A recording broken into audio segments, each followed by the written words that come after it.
Hello বন্ধুরা, তোমরা সবাই কেমন আছো? আশা করি সকলে অনেক ভালো আছো। আমিও তোমাদের ভালোবাসা ও সাপোর্টে অনেক ভালো আছি। বন্ধুরা, তোমরা আমাকে যে পরিমাণে সাপোর্ট দিয়েছো, তাই আবারও তোমাদের জন্য হাতের কাজ করার নতুন আরও একটি গল্প নিয়ে হাজির হলাম। চলুন ভিডিওটি শুরু করি। বিয়ের রাতে আমার স্ত্রী অজ্ঞান হয়ে যায়। আমি তাকে ডাক্তারের কাছে নিয়ে গেলে ডাক্তার বলল, আপনার স্ত্রী গর্ভবতী। আমি রেগে গিয়ে আমার বউকে ডিভোর্স দিতে লাগলাম। তখন আমার বউ চিৎকার করতে লাগলো যে, ডিভোর্স দিও না, এই বাচ্চাটা তোমার কারণ। বিয়ের দিনটি সবারই স্বপ্নে পরিপূর্ণ থাকে, এবং তারপরে যে বর তার নিজের পছন্দ অনুসারে বিয়ে করেছে, এই দিনটি তার জন্য আরও আনন্দের, এবং তাই এই দিনটি আমার জন্যও আনন্দের ছিল। আমি খুশি হয়ে যেই আমার ঘরে ঢুকলাম, সাথে সাথে আমার বউ অজ্ঞান হয়ে পড়ে গেছে দেখে আমি অবাক হয়ে রয়ে গেলাম। আমি ভেবেছিলাম দুর্বলতার কারণে এমনটা হয়েছে, কারণ মেয়েরা বিয়ের আগে একটু বেশিই চিন্তা করে। তার জ্ঞান ফিরিয়ে আনার সমস্ত চেষ্টা ব্যর্থ হয়, তাই আমি তাকে হাসপাতালে নিয়ে যাই।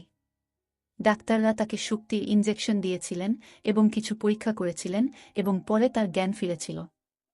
কিন্তু পরের দিন যখন রিপোর্ট আনতে গেলাম, ডাক্তার যে খবরটা বললেন সেটা আমার পায়ের নিচ থেকে মাটি সরে যাওয়ার জন্য ছিল যথেষ্ট। এটা কিভাবে সম্ভব হতে পারে? এবং তারপর আমি বাড়িতে এসে আমার স্ত্রীর সাথে এই বিষয়ে আলোচনা করেছি, এবং আমি তাকে তালাক দিতেও রাজি হয়েছি। কিন্তু আমার পা চেপে ধরে সে আমাকে যা বলল, তা আমার মাথা ঘুরিয়ে দেওয়ার জন্য ছিল যথেষ্ট। আমি অবাক হলাম, এটা কিভাবে সম্ভব? আমার নাম বিশাল, এবং আমি একটি উচ্চবিত্ত পরিবারের সদস্য। আমি আমার বাবা মায়ের একমাত্র ছেলে ছিলাম, এবং প্রচুর অর্থ এবং ভালোবাসা থাকা সত্ত্বেও আমি বিগড়ে জাহান। কারণ আমার মা খুব ভালো মহিলা ছিলেন, এবং তিনি আমাকে খুব ভালো করে মানুষ করেছিলেন। অর্থবিত্ত থাকা সত্ত্বেও আমি ছিলাম অতি সাধারণ ও সুদর্শন। আমার ক্লাসের ছেলেরা আমাকে সিদ্ধু বলে রাগাত। কিন্তু আমি কখনো কাউকে খারাপ বলিনি, কারণ আমার মা আমাকে ছোটবেলা থেকেই খুব ভালো করে শিখিয়েছিলেন ঠিক আর ভুলের পার্থক্য। আর এখন যখন পড়াশোনা শেষ করে বাবার ব্যবসা সামলাচ্ছিলাম, তখন মা আমার বিয়ে নিয়ে দুশ্চিন্তা করতে লাগল। কিন্তু এ ব্যাপারে আমি তাকে পরিষ্কার বলে দিয়েছিলাম যে আমি যাকে পছন্দ করি তাকেই বিয়ে করব। কিন্তু আমার নজরে এখনও অবধি কোনো যোগ্য মেয়ে আসেনি, কারণ আমার চারপাশে ছিল যত রাজ্যের বিগড়ে যাওয়া মেয়েরা। কলেজ বিশ্ববিদ্যালয়েও একই রকম মেয়ে ছিল, যাদের সঙ্গে সময় কাটানো যায় কিন্তু তাদের জীবনসঙ্গী করা যায় না। আর এ ব্যাপারে আমার বাবা মা আমার উপর কোনো ধরনের জোর জবরদস্তি করেনি, কিন্তু যতই সময় গড়িয়েছে মায়ের ইচ্ছা ততই বাড়ছিল যে, এবার তোমার বিয়ে করা উচিত, কারণ তোমার বয়স বাড়ছে। বলা হয় যে বন্ধন তো আকাশে তৈরি হয়। আর আমি এই বিষয়টাই বিশ্বাস করতাম যে ঈশ্বর আমার জন্য নিশ্চয়ই কোনো যোগ্য মানুষকে খুঁজে রেখেছেন, আর তারপর একদিন আমার সামনে সে এসেই গেল। আমি ছিলাম বইয়ের পোকা। এজন্য ব্যবসার সাথে সাথে আমি বইও পড়তাম। আমার এলাকার কেন্দ্রীয় লাইব্রেরিতে আমি একদিন বই খুঁজতে গেলাম, তখন সেখানেই আমি তাকে দেখতে পেয়েছিলাম। তার সাদাসিধে ভাব আমাকে তার দিকে আকর্ষণ করল, কিন্তু সে আমাকে দেখে এমনভাবে চমকে গেল যেন সে আমাকে প্রথম থেকেই জানত। তার চোখে আমি ভয়ের ছাপ দেখতে পেলাম।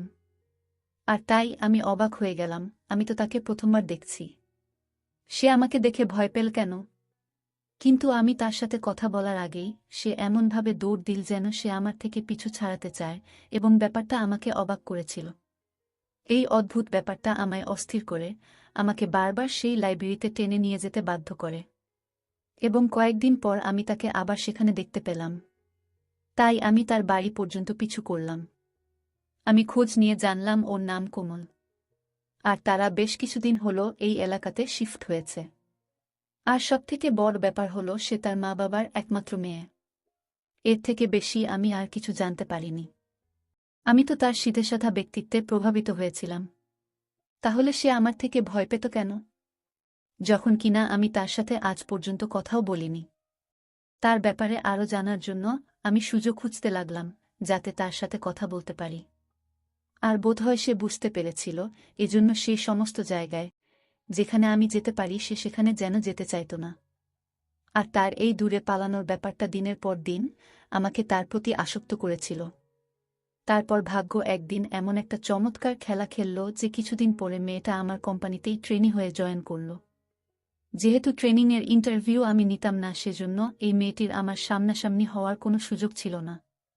আর যেদিন সে কোম্পানি জয়েন করল তার দ্বিতীয় দিন আমি বুঝতে পারলাম যে আমার কোম্পানিতে সে এখন চাকরি করতে আসে। আর যেহেতু একই জায়গায় চাকরি করতে আসি, সেই জন্য সে আমার প্রশ্নের উত্তর তো দিতেই পারত। তাই একদিন আমি তাকে আমার কেবিনে ডাকলাম। আমাকে দেখা মাত্রই তার চোখে আমি ভয় দেখতে পেলাম। আমি তাকে জিজ্ঞেস করলাম, আমার থেকে ভয় পাও কেন তুমি? আমি তাকে এমন কেন জিজ্ঞাসা করলাম, যার জন্য সে সেই ঘর থেকেই চলে গেল। বাইরে গিয়ে পরের 2 ঘন্টার মধ্যে সে রেজিগনেশন লেটার আমার টেবিলে রেখে দিল। এই ব্যাপারটা তো আমাকে আরও বেশি অবাক করে দিল। এবার তো আমি পাগলের মতো তার পিছু করতে লাগলাম। এমনকি আমি আমার বাড়িতেও জানিয়ে দিলাম যে ওই মেয়েটিকে আমি পছন্দ করি। আমার মা তো আমার পছন্দের সব মেয়ের জন্যই যেন তৈরি ছিল। কিন্তু আমি একটা শর্ত দিয়েছিলাম, যখন সম্বন্ধ নিয়ে যাবে তখন আমার ব্যাপারে মেয়েটিকে কিছুই বলবে না। না হলে সে সেই সম্বন্ধে না করে দেবে। মা ঘটককে দিয়ে ওদের ঘরে সম্বন্ধ পাঠালো। আমি জানতাম না যে মা কি বলেছিল আর মেয়েটি কি বলেছিল আর কি করে এই সমস্ত কিছু হল। শুধুমাত্র 1 মাসের মধ্যেই আমার সম্বন্ধ পাকা হয়ে গেল। কিন্তু সম্বন্ধ হওয়ার পরও আমি তার সাথে কথা বলার চেষ্টা করিনি।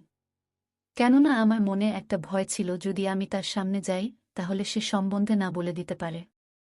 আর সত্যি তো এটাই, আমি তার থেকে আর দূরে যেতে পারতাম না। আমার থেকে সে ভয় কেন পায়? এইসব কথা আমি জিজ্ঞাসা করতে চাইতাম। কিন্তু যখন সে আমার স্ত্রী হয়ে যাবে তখন সে আমাকে কিছুই লুকাবে না। আর তার জন্য জরুরি ছিল যে আমি তাড়াতাড়ি বিয়ের উপর জোর দিই। আমার মায়েরও বিয়ে দেওয়ার তাড়া ছিল। আর ওর পরিবারও সেরকমভাবে বাধা দেয়নি। এজন্য মোটামুটি 1 মাস পরেই আমার বিয়ে ঠিক হয়ে গেল। আমার মা শুদ্ধ সবার মনে হতো আমি এই বিয়েটা যেহেতু নিজের ইচ্ছায় করছিলাম, নিশ্চয়ই মেয়েটির সাথে আমার কথা হয়েছে আগে। কিন্তু সত্যি তো শুধুমাত্র আমিই জানতাম। আমি তো এটাই চাইতাম না যে তার সাথে আমার কথা হোক বা সে আমার ব্যাপারে কিছু জানুক। কেননা আমার মনে ভয় ছিল যে সে হয়তো এই সম্বন্ধে বারণ করতে পারে। সে আমার ব্যাপারে কিছুই জানত না, এদিকে আমিও তার ব্যাপারে শুধু তার নামটুকুই জানতাম। আমি বিয়ের দিনের অপেক্ষা করছিলাম, আর তারপর শেষমেশ বিয়ের দিন এসেই গেল আর আমি ভীষণ খুশি ছিলাম। যাকে আমি চেয়েছিলাম আজ তাকে আমি পেয়ে গিয়েছি। আর সবথেকে বড় কথা হলো, আমি তাকে স্ত্রী হিসেবে গ্রহণ করার আগে তার সাথে আমি কথাও বলিনি। এজন্য আমি এই ব্যাপারটার জন্য সবথেকে বেশি অপেক্ষা করছিলাম যে সে আমার কাছে আসুক আর আমি তার সাথে কথা বলি। কিন্তু ঈশ্বর আমার জন্য কী ভেবে রেখেছিল সেটা তো আমি জানতাম না। বিয়ের পর তাকে যখন স্টেজে আনা হলো তখন সে আমার দিকে চোখ তুলে দেখেনি। হতে পারে সে লজ্জা পাচ্ছিল বা অন্য কোনো ব্যাপারও হতে পারে। কিন্তু যখন আমাকে দেখার প্রথা নিয়ম পালন করা হলো তখন তার চোখে আমি সেই একই ভয় দেখেছিলাম। আর সেই অদ্ভুত অস্থিরতাও, যেন সে বিশ্বাসই করতে পারছে না যে আমি তার বর। কিন্তু আমি তো ওকে একভাবে দেখেই যাচ্ছিলাম, কেননা আজ ওকে দেখার আমার পুরো অধিকার রয়েছে। আর কিছুক্ষণ পরেই বিদায়ের নিয়ম শুরু হয়ে গেল। কিন্তু প্রত্যেকটা মুহূর্তে আমি অনুভব করছিলাম যে মেয়েটি ভীষণ চিন্তায় ছিল। আর চিন্তার থেকে বেশি সে ভয় পেয়েছিল। কিন্তু আমি তার এই ভয়টাকে দূর করতে চাইছিলাম। আমি অপেক্ষা করছিলাম যে ও আমার সাথে যেন কথা বলে, যাতে আমি তাকে নিজের ব্যাপারে ক্লিয়ার করি, যাতে তার এই ভয়টা শেষ হয়ে যায়। আমি 100% বিশ্বাস করতাম আমার ভালোবাসা দিয়ে ওর মন থেকে ভয়টাকে বের করব। কিন্তু আমি কি করে জানব যে এটা সেই ভয় ছিল যেটা আমার পরবর্তী জীবনটাকে সম্পূর্ণ নাড়িয়ে রেখে দেবে? বিদায় পর্বের পরে যখন তাকে ঘরে নিয়ে আসলাম, না জানি আমার মা কি নিয়ম পালন করতে লাগলো, কিন্তু ওর চোখে বেড়ে যাওয়া ভয় দেখে আমি চাইছিলাম যে তাড়াতাড়ি আমি ওকে ঘরে পৌঁছে দিই, যাতে আমি তার সাথে কথা বলতে পারি। সব রকমভাবে আমি চেষ্টা করছিলাম যে আমার দিক থেকে কোমলের কোনো সমস্যা যেন না হয়। কিন্তু তার চোখে দেখা ভয়টাকে কিভাবে দূর করব সেটা যে কিছুতেই দূর হতে চাইছিল না। যখন ওকে ঘরে নিয়ে যাওয়া হলো তখন আমার বন্ধুরা আমাকে ঘিরে ধরল। ওরা নিজের মতো করে মজা করছিল, কিন্তু আমি জানতাম যে এই মজাগুলো আমার জন্য নয়। নিজেকে ছাড়িয়ে তাড়াতাড়ি ঘরের মধ্যে দৌড়ে গেলাম। আর ঘরে পৌঁছানোর আগেই আমার মনে সেই সমস্ত কথা তৈরি করে নিয়েছিলাম, যার মাধ্যমে আমি তাকে রিল্যাক্স করাতে পারি। আর তার মাথা থেকে নিজের জন্য ভয়টাকে বের করতে পারি। আমি ভীষণ খুশি নিজের ঘরে গেলাম। আর সে অন্যান্য বউদের মতো মাথায় ঘোমটা দিয়ে বসেছিল। ওর পাশে গিয়ে যখন বসলাম তখন ওর মুখের ভয় আমি ওর ঘোমটার বাইরে থেকেই বুঝতে পারছিলাম। ও আমার কাছে বসতেই আস্তে আস্তে কাঁপতে লাগল। আর আমি আমার তরফ থেকে ওকে রিল্যাক্স করানোর জন্য হাতের উপর হাত রাখলাম। আর তখনই ঠিক ও হঠাৎ করেই কেঁপে উঠল আর পড়ে গিয়ে অজ্ঞান হয়ে গেল। ওকে এতটা ভয় পেতে দেখে আমি ভীষণ চিন্তায় পড়ে গেলাম যে না জানি আমার থেকে ওর কিসের ভয়। শুনেছিলাম যে মেয়েদের নিজের জীবনকে নিয়ে একটু ভয় তো থাকেই, আর কিছু মেয়ে তো ছেলেদের থেকেও বেশি ভয় পেয়ে থাকে। এই সমস্ত ব্যাপার তো আমি জানতাম, কিন্তু কেউ এতটাও ভয় পেতে পারে এটা আমি জানতাম না। কিন্তু কেউ এতটা ভয়ে কি করে থাকতে পারে যে নিজের জ্ঞান পর্যন্ত হারিয়ে ফেলে? এই ধরনের ঘটনা তো কেউই জানত না। এজন্য আমি নিজের দিক থেকে পুরো চেষ্টা করছিলাম যে যাতে তার জ্ঞান ফেরে, কিন্তু কিছুতেই তার জ্ঞান ফিরছিল না। এজন্য বাধ্য হয়ে আমি তাকে হসপিটালে নিয়ে গেলাম। নিজের সাথে মাকেও গাড়ি করে নিয়ে গেলাম। বাড়িতে অনেক অতিথি ছিল, কিন্তু আমি কারোর কান পর্যন্ত এই খবরটা যেতে দিইনি। মা এভাবে হঠাৎ বুকে অজ্ঞান দেখে ভীষণ চিন্তায় পড়ে গেল। আর যখন হসপিটালে তাকে এই মাঝরাতে বধূর কাপড়ে দেখা গেল তখন সবাই সাথে সাথে অ্যালার্ট হয়ে গেল। ডাক্তার তাকে ভালোভাবে চেক করল আর বলল সে ভয়ে বা মানসিক চাপে অজ্ঞান হয়ে গেছে। সবাই মোটামুটি জানে যে মেয়েরা বিয়ের জন্য চাপ নিয়ে নেয়, এজন্য সবাই এই ব্যাপারটাকে নরমাল ভেবে নিল। কিন্তু সত্যিটা কি সেটা আমরা জানি। ডাক্তার তাকে ইনজেকশন ইত্যাদিও দিয়ে 2 ঘণ্টায় তার জ্ঞান এসে যাবে বলে আশ্বস্ত করল। সেই 2 ঘণ্টা যে আমি কি করে কাটিয়েছি সেটা শুধু আমিই জানি। ডাক্তার সব পরীক্ষা নিলেন এবং বললেন সকালে এসে রিপোর্ট নিতে হবে।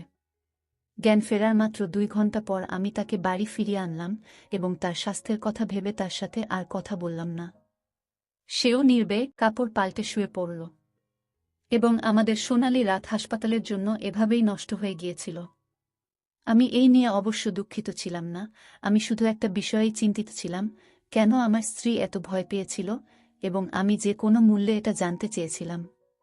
বিয়ে তো কাটল, এরপর ফুলশয্যার দিন আসলো ছিল, কিন্তু আমি কথা বলতে চাইনি। আমি কোনো অবস্থাতেই সামলাতে পারছিলাম না, তাই রিপোর্ট নেওয়ার জন্য কাউকে না জানিয়ে খুব ভোরেই আমি হাসপাতালে চলে যাই। কিন্তু রিপোর্ট না দিয়ে আমাকে ডাক্তারের ঘরে পাঠানো হয়। এই ব্যাপারটা আমাকে আরও বেশি চিন্তায় ফেলে দিল যে জানি না আমার স্ত্রী কী ধরনের রোগে ভুগছে। ডাক্তার আমাকে দেখা মাত্রই বললেন, আমি যে খবরটা দিতে যাচ্ছি সেটা ধৈর্য ধরে মন দিয়ে আপনাকে শুনতে হবে। আমি সব ধরনের খারাপ খবরের জন্য নিজেকে প্রস্তুত করছিলাম, এতটাই যে আমি সিদ্ধান্ত নিয়েছিলাম যে আমি সবসময় আমার স্ত্রীকে সমর্থন করব এবং যতটা সম্ভব সেরা ডাক্তারদের দ্বারা তার চিকিৎসা করব, কারণ আমার অর্থের অভাব ছিল না। কিন্তু ডাক্তার আমাকে যা বললেন আমি স্বপ্নেও ভাবতে পারিনি। ডাক্তার বললেন আপনার স্ত্রী প্রায় 3 থেকে 4 সপ্তাহ আগে থেকেই গর্ভবতী। আর এই খবরটা শুনে আমার পায়ের নিচ থেকে মাটি সরে গেল। আমি জানি না কোনো বড় রোগের কথা ভাবছিলাম, আর এটা কি হলো। যে মেয়ের উপর অন্ধবিশ্বাস রেখেছিলাম, বিয়ের আগে যার সাথে কথা বলাটাও জরুরি মনে করিনি, পাছে তার ইজ্জতের দিকে কেউ আঙ্গুল না তুলতে পারে, আর সেই মেয়ে আমাকে বিয়ে করার আগে অন্য কারোর সন্তানের মা হতে চলেছে। হয়তো সে এই কারণেই এত ভয় পেয়েছিল, হয়তো সে কাউকে পছন্দ করত। আমি তো এটাই ভাবছিলাম। হাসপাতাল থেকে বেরিয়ে এসে গাড়ি চালানোর মতো সাহসটুকু পেলাম না। আমি ভাবছিলাম যে আমি যাকে ভালোবাসি সে ইতিমধ্যেই অন্য কারোর সাথে মুখ কালো করে নিয়েছে। তাহলে বিয়ের পরও সে যে আমার প্রতি বিশ্বস্ত থাকবে তার নিশ্চয়তা কি? অতএব আমার আজই তাকে ছেড়ে দেওয়া উচিত, যাতে সে তার গর্ভে যার সন্তান তার সাথেই জীবনযাপন করতে পারে। আর এভাবে এই শিশুটি তার বাবাকেও পেতে পারে। আমি তো শুধুই ভালোবেসেছিলাম। কিন্তু প্রতিটা মানুষই যে তার ভালোবাসা পাবে এটা জরুরি তো নয়, এই চিন্তা করে সিদ্ধান্ত নিয়ে বাড়ির দিকে চলে গেলাম। আমি যখন ঘরে গেলাম সে তখন বিশ্রাম নিচ্ছিল, কিন্তু সেটা নিয়ে আমার আর কিছু আসে যায় না। তাই আমি গিয়ে তার সামনে তার রিপোর্ট বের করলাম এবং বললাম, তোমার জীবনে আমার আগে থেকেই যে আছে তাকে তুমি বিয়ে করলে না কেন? তুমি আমায় বিয়েতে হ্যাঁ বললে কেন? আজ আমি তোমাকে মুক্ত করছি যাতে তুমি যার সন্তানের মা হতে যাচ্ছ তাকে বিয়ে করতে পারো, আর এই শিশুটিও তার বাবাকে পেতে পারে। কিন্তু আমার কথা শুনে সে কাঁদতে লাগল এবং আমাকে বলল, তোমার ঈশ্বরের দিব্যি, আমাকে তুমি তালাক দিও না। একদিকে তার চোখের জল আর তার মুখের বিবশতা আমাকে চিন্তায় ফেলেছিল, অন্যদিকে আমার হাতে থাকা রিপোর্ট আমাকে আমার সিদ্ধান্তে অটল থাকতে বাধ্য করেছিল। আমার ভালোবাসা আমাকে এমনই এক দ্বন্দ্ব ভরা জায়গায় দাঁড় করিয়ে দিয়েছিল।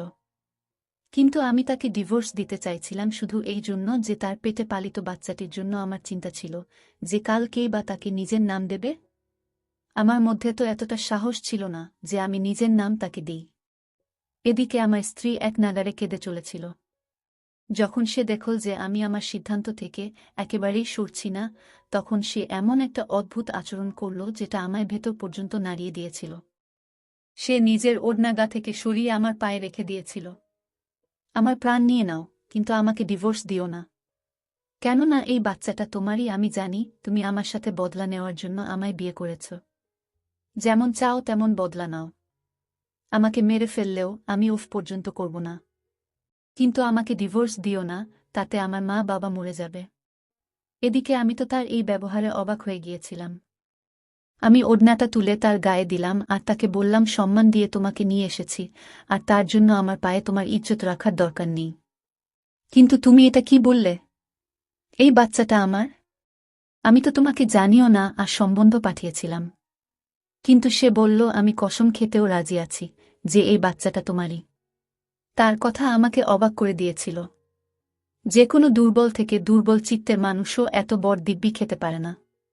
তাহলে মেয়েটি কি করে এত বড় দিব্যি খেতে পারে, যখন কিনা আমি জানি যে এই বাচ্চাটা আমার নয়? কিন্তু আমি এটার তামাশা করতে চাইনি, এজন্য চুপ করে গেলাম। ফুলসজ্জা এরকমই একদম সাধারণভাবে কেটে গেল। কিন্তু এরপর আমরা দুজন অচেনা হয়ে গেলাম। ধীরে ধীরে নদীর দুই ধারের মতো আমি তার আচরণের হিসাব নিতে থাকলাম। সে রোজ পুজো করত, আমার আর আমার পরিবারের সব রকমভাবে সে খেয়াল রাখত। কিন্তু একটা ব্যাপার যেটা আমাকে অবাক করেছিল, সে একদম পরোয়া করত না যে তার ফোন কোথায় পড়ে আছে। সে আমার সাথে বাইরে গেলেও আমি অবাক হতাম যে তার জীবনে যদি অন্য কেউ থাকেও, তাহলে অন্তত তার সাথে কথা তো বলবে সে। আমার সহ্য করার ক্ষমতা যেন আস্তে আস্তে চলে যাচ্ছিল। আর এক সপ্তাহ পরে আমি আস্তে করে তাকে আমার পাশে বসালাম আর বললাম, এখানে বসে আমাকে সব সত্যিটা বলো। যা কিছু তোমার সাথে হয়েছে, আর যেটা তুমি ওই দিন বললে যে এই বাচ্চাটা নাকি আমার, তুমি এই কথাটা কি করে বলতে পারো? কিন্তু তার আগে আমি আমার দিকের গল্পটা তোমাকে বলে রাখি। যখন আমি ওকে বললাম যে আমি তোমার প্রথমবার লাইব্রেরিতে দেখেছিলাম, আর তারপর তোমার ব্যাপারে আমি জানার চেষ্টা করেছিলাম, আর নিজের মাকে বলে তোমাকে বিয়ে করে নিয়েছি। ব্যাস, আমার দিক থেকে এটুকুই কাহিনী। তখন সে অবাক হয়ে গেল আর বলতে লাগল, এই শহরে তো তুমি আমাকে লাইব্রেরিতে প্রথমবার দেখেছিলে, কিন্তু এর আগের শহর থেকে তো তুমি আমাকে দেখে আসছো, সে ব্যাপারে তো বললে না।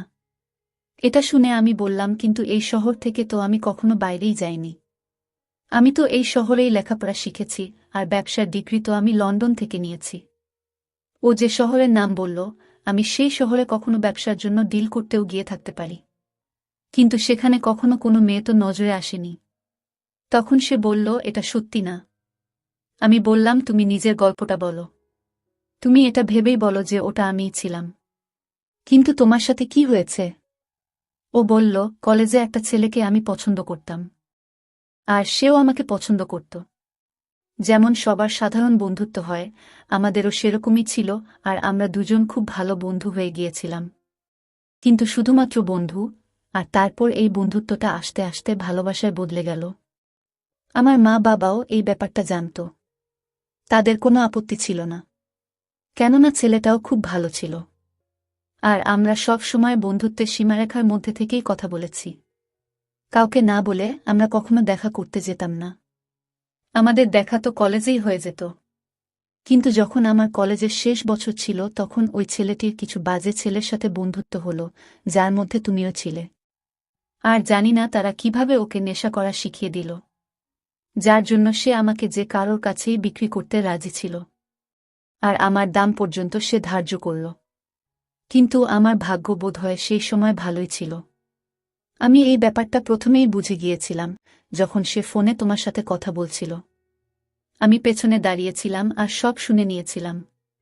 সে আমাকে প্রথমবার রাতের খাবারের জন্য নিমন্ত্রণ করেছিল, আর আমার বাবা মা ও রাজি ছিল, কেননা ওরা চাইত যে ডিগ্রি শেষ হতেই আমাদের যেন বিয়ে হয়ে যায়। তাকে আমি এটাই বলতে এসেছিলাম যে আমাকে সম্মতি আমার পরিবার দিয়ে দিয়েছে। কিন্তু তার কথা শোনার পর আমি জানতে পারলাম যে এটা ডিনার ছিল না, বরং ডিনারের নামে সে আমাকে বিক্রি করতে চাইছিল। আমি মা বাবাকে বললাম, যখন তারাও ভীষণ চিন্তায় পড়ে গেল। একেই আমরা প্রথম থেকে ভাড়ার ঘরে থাকতাম। রাতে তার ফোনের উপর ফোন আসতে থাকল, আর আমি তাই তাকে বললাম আমার মায়ের শরীর ভীষণ খারাপ হয়ে গেছে, এজন্য আমি আসতে পারব না। ওর জন্য আমি 1 সপ্তাহ ছুটিও নিলাম। আর আমরা এই 1 সপ্তাহে সবকিছু বাঁধলাম আর এই শহরে চলে এলাম। আমি ভাবলাম আমি বেঁচে গিয়েছি আর সবকিছু শেষ হয়ে গেছে। কিন্তু এখানে আমি তোমাকে দেখলাম আর চিন্তায় পড়ে গেলাম। তারপর থেকে আমি ঘর থেকে বেরোনোই ছেড়ে দিলাম। কিন্তু মা বাবাকে এটা বলে বিরক্ত করতে চাইনি। আর যখন একদিন বাজারে গেলাম তুমি আমাকে ধরে ফেললে আর আমার সাথে জবরদস্তি করলে। তুমি আমাকে বললে যে তুমি আমার দাম অলরেডি নিয়ে ফেলেছ। আর আমি এই ব্যাপারটা আমার মা বাবাকে বলতে পারতাম না, আর আমার পেটে থাকা বাচ্চাটা এভাবেই এসেছে। এবার আমি ওকে বললাম যে আমি তো ওটা একদমই ছিলাম না। ও আমাকে নিজের বন্ধুর নম্বর দিল, আমি ওখানেই বসে বসে নিজের পুলিশ বন্ধুকে ওই নম্বরটা থেকে ডিটেলস বের করালাম। আর ওই লোকটির সাথে যাদের বেশি মেলামেশা ছিল সেই সমস্ত ছেলেদের ডিটেলস বের করলাম। আর যখন ওদের ফোন নম্বর ওদের ছবি আমার সামনে কিছুক্ষণের মধ্যে আসলো, তখন ওই ছবিগুলোর মধ্যে আমি নিজের ছবি দেখে অবাক হয়ে গেলাম আর চিন্তায় পড়ে গেলাম। কেননা ওই ছেলেটা হুবহু আমার মতোই দেখতে। কিন্তু ওটা আমি ছিলাম না। আর আমি আমার স্ত্রীকে এই কথাটা বলে দিলাম। আর তারপর সেই পুলিশের সাহায্যে আমি যখন ওই ছেলেদের ব্যাপারে জিজ্ঞাসা করালাম তখন জানতে পারলাম যে সে নিজের মা বাবার একমাত্র ছেলে। যখন তার মা বাবার ব্যাপারে জিজ্ঞাসা করালাম তখন সে আমার বাবার পুরনো শত্রু বের হল। আর যখন পুলিশের সামনে তারা মুখ খুলল তখন জানলাম যে সেই ছেলেটি আসলে আমার যমজ ভাই, যাকে ওরা হসপিটাল থেকে চুরি করেছিল আমার মা বাবার সাথে বদলা নেওয়ার জন্য। তারা জানত না যে আমরা যমজ জন্মেছি, এমনকি আমার বাবা মাও জানতেন না যে আমরা দুই ভাই। এই সব একজন নার্স করেছিল এবং সেই ছেলেটি ভুল পথে চলা শুরু করেছিল। আমার স্ত্রীর গর্ভে ওরই সন্তান বেড়ে উঠছিল, কিন্তু আমি এই খবর আমার বাবা মায়ের কাছে পৌঁছতে দেইনি। এবং তারপর স্ত্রীর গর্ভপাত করালাম। এরপর এখন আমরা খুব ভালোভাবে জীবনযাপন করছি। আমি আমার রক্তের ভাইকে ভুলে গিয়েছি। এবার আমরা একই রক্তের দুই ভাই হলেও সে ভুল পথে চলে গিয়েছিল। আর আজ আমরা দুজনেই আমাদের জীবনে খুব খুশি। ধন্যবাদ বন্ধুরা।